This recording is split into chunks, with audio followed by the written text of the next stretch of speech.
Mr. Konings, what are the next big trends in hospitality?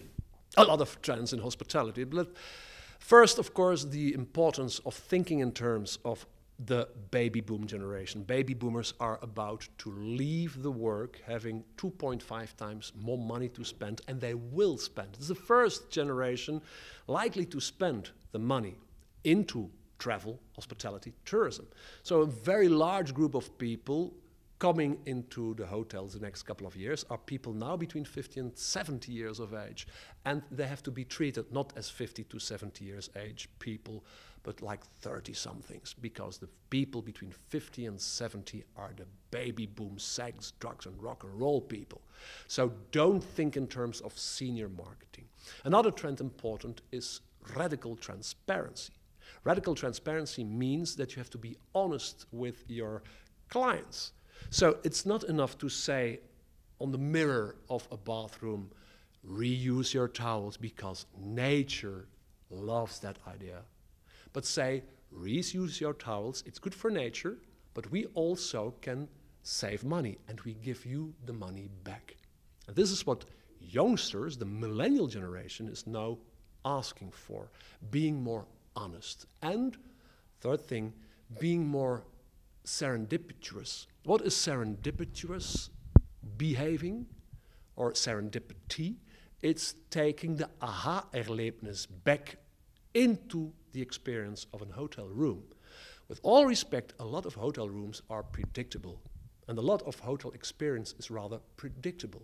So being more surprising, make people experience something they don't expect. We talked about the trends. What are the challenges? The challenge is, of course, to understand the needs, the value systems of the clients. And you can do that by asking clients by means of a survey, you know, a questionnaire. But it doesn't work that way. You have to understand the changing behavior of clients by understanding psychology and sociology and generational issues. Understand why 50-somethings today behave different compared to the 50-somethings of 20 years ago. And why the 20-somethings today behave differently compared to the 20-somethings of, let's say, 10 years ago. There are different generations.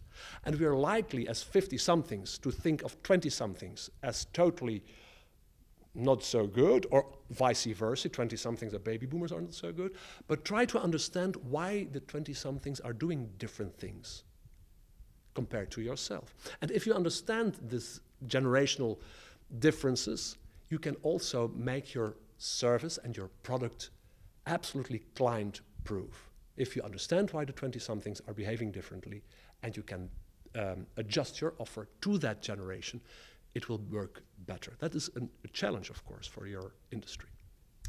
What's your final advice for the hotels?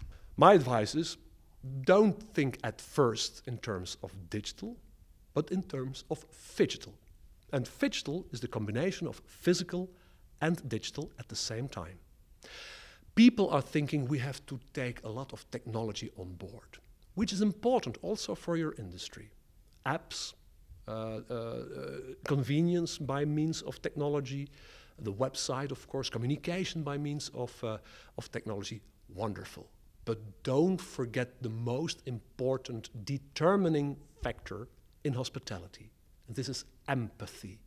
You know, empathy is the core of hospitality, and people love the personal contact.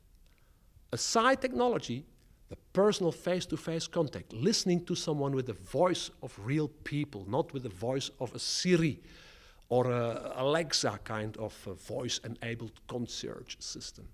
This is good, but not good enough. Empathy is the best you can offer, and this is the core of hospitality.